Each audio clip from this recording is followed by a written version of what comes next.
Welcome back to another episode of Cric Chat. Today we welcome Awais Anwar to the show. And before we do, I just want to thank you for all the support and love that you guys have been giving. Welcome to the show, brother. Thank you. Thank you so much. Thanks for having me. So we'll dive right into it. Which bowlers did you idolize growing up, and how did they influence your cricket? Growing up, Wasim Akram, Waqar Younis, Shoaib Akhtar, Lee, Shane Bond. I mean, That era. That era, delivering the ball, follow through. So who was your favorite? I would say The ball. Shoaib Akhtar and Lee and Shane Bond. Oh, so that was a combination. Combination, I mean, Shoaib Akhtar, I like the run up, the way he, the guy ran from 30 yards or over 30 yards. Yeah. And then the way Lee was delivering the ball, Yeah. and then the Shane Bond, same thing, he was a mixture of both. So Absolutely. I mean, No, yes. champions. All three were champions. And the aggression, I like that Yeah. the most. These three bowlers, they had the aggression in their bowling. So, as a fast bowler, you need aggression. You do. So, Absolutely. yes. You can't be the nice guy as a fast bowler. No, your blood must be pumping. Yeah. Okay, so you played a bit of cricket in Pakistan and then you moved here. What's so different between playing cricket in Pakistan versus here? There's, cricket year-round cricket you play. So I started with tape ball. And then I think when I was 15 or 16 years old, then I started playing hardball back in a club. So that was my main start. That's where I started playing, and then I ended up playing got selected in divisional under 19 team in Pakistan. In Pakistan, yes, in Rahim Khan district. Nice. That's where my cricket took off. That's where it stopped. Yes. Then never stopped. It never stopped from there. Yes. So when you came to Calgary, you first played for Crown? No, I started with Div 2. I think there was a Star 11. Okay. Star 11, yes. So they were playing, I think, Div 1 or Div 2 back in 2009. So played with them for 1 year or half season. So we were the champions on the first year when I played with them. So yes, the next year, in 2010, I moved over to Crown. So you played for Crown, and then from there I played with them for about 4 or 5 years, and then out of that, we were champions for 3 years, 3 consecutive years. I was part of that team. Right. And we went Crown 1 three times in a row. Yes. Yeah. So and after that, I played for other clubs. Knight Rider, I think, played for 1 season, and then I played Canada for 2 or 3 seasons, and then starting 2025. I'm part of the Black Caps Cricket Club. So how's the environment been at Black Caps? I mean, season is just about to begin for you guys at the time of this recording. Mm-hmm. So how's that prepping for you guys? It's preparation are very good. It's coming along very good. So we have a very new team basically since last year. So we have new young players in our team. So we have a very good culture, as a brotherhood, friends. Nice. So so we are supporting. I am a president of Black Caps Cricket Club starting this year. So we are creating a culture in our team where there is no superstars. Everybody's same level. So yes, so it's a very good team. You will get to see there's some changes coming up. There's changes coming up. Yeah, we have new captains in the team. Yeah. So good stuff is happening. A lot of people are dying to see some changes in Black Caps. So so this is a good move by Black Caps. Yes, I like that sarcasm. Yeah. Okay. So cricket in Canada is growing, but obviously compared to Pakistan, it's not as big.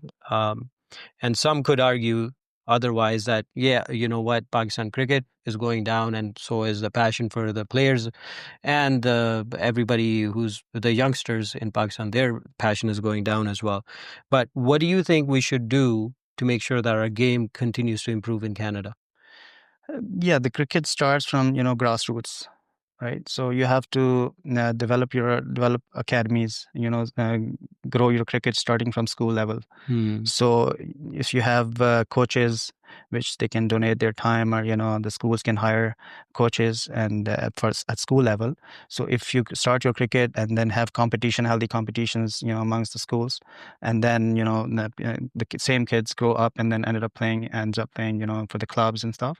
And so yeah, I think that's where your cricket starts, and under 15, 16, and then under 19, the same players then end up playing for eventually for national teams. Yes, city and then national teams. So you think we cannot ignore the grassroots cricket?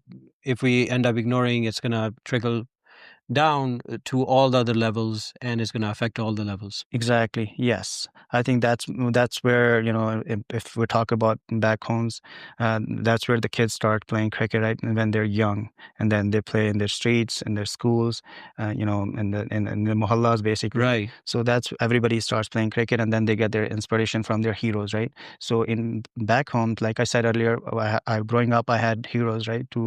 I was looking up to them, right? Yes. So same thing here. We have to, make big cricketers, or so that's where they're gonna come from. The same grassroots levels and club levels, they end up playing in a national team. So the kids gotta look up to them, right? As a opening bowler, what's your mental approach in the first few overs? When you open or when you start bowling with the new ball as a bowler, so you have to be mentally tough, very tough. You have to prepare yourself for that moment, because it can go either way. Yes.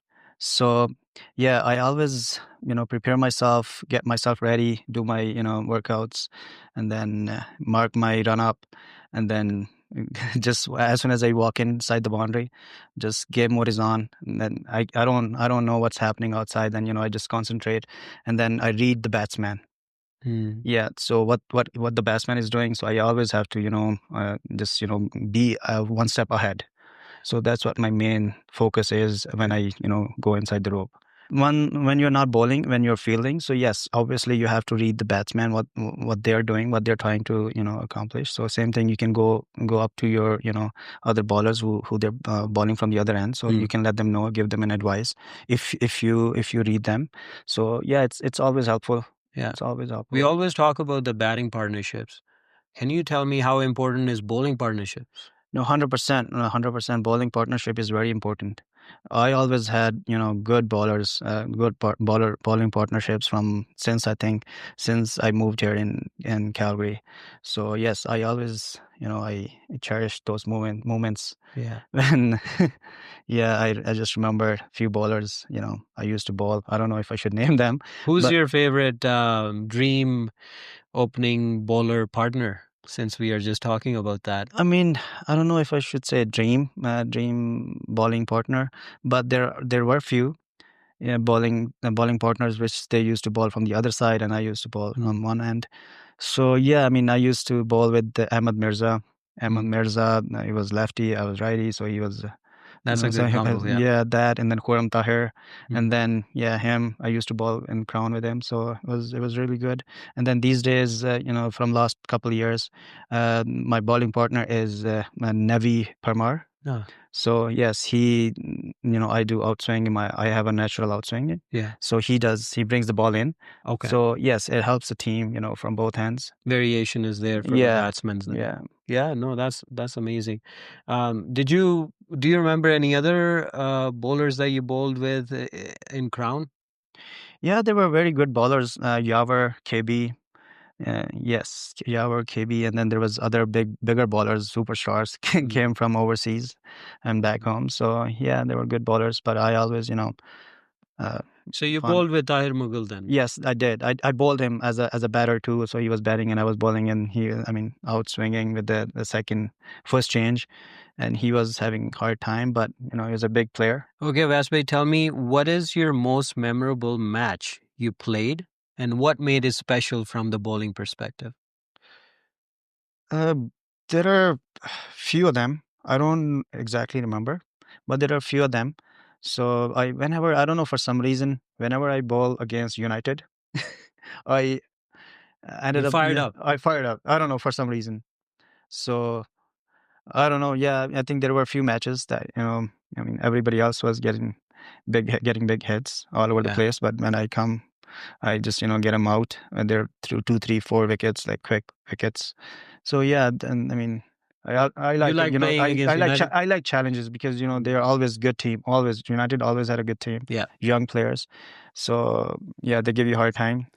And United versus Crown. I think Romel talked about this when he was here a few weeks ago.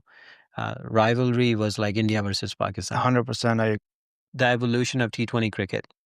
And the emphasis is always on the batting, and everyone wants to see the big sixes. Right. But how does that affect the opening bowling stand and also bowling in general?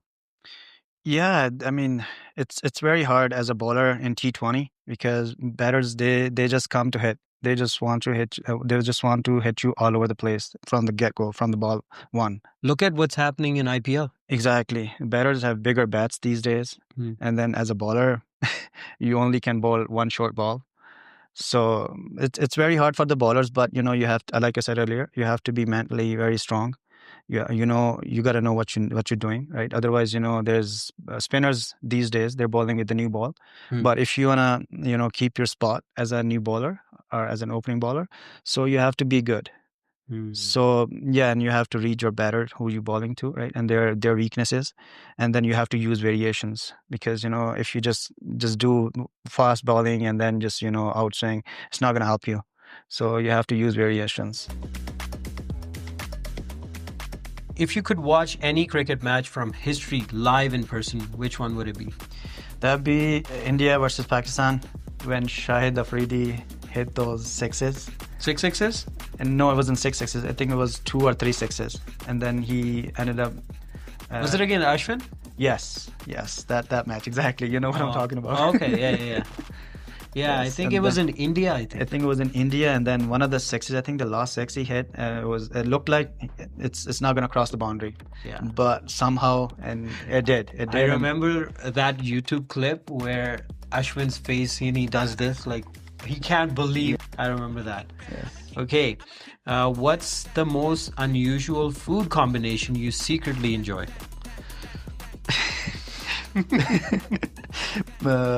Pineapple on pizza. Okay. I wouldn't call that unusual. I would have that any day. No, I think it is unusual. If you talk to people, then they'll think it doesn't go together. Pineapple and pizza don't go together. I think pineapple, Hawaiian pizza, it actually divided the world. Some people think pineapple doesn't belong on pizza. So I get it, but I'm on your side for that one. If you had to bowl one over to any batter in the world, who would it be? Babar Azam, no doubt. Currently, or when he was in form? In form. Currently, I think he's just going through a bad patch. Okay. Eventually, I think he'll come back stronger. Yeah. What's a skill you've always wanted to learn but haven't gotten around to it yet? In swing. In swing. Yes, I lost my pace because I tried working on that. Just because you have to use an angle. Some people use grip, but for me, as a natural outswinging bowler, I have to use an angle, and the way I grip the ball. I would like to do it one day. I'm still learning. Yeah. So yeah. Learning never stops. Never. Okay. Which cricket ground in the world has the best atmosphere in your opinion? One of the grounds in Australia, MCG then. MCG, yes. When there's cricket being played in MCG, there's a crowd, right? I think over 100,000 people sit there, and then good pitches, right? Amazing. And the ground is like nice and lush green. Is your wife gonna watch this show at some point? I don't know. Maybe. Maybe. Okay. Then I'll ask you one more. It's not here, but I'll ask you. Celebrity crush. Celebrity crush. Can we pass?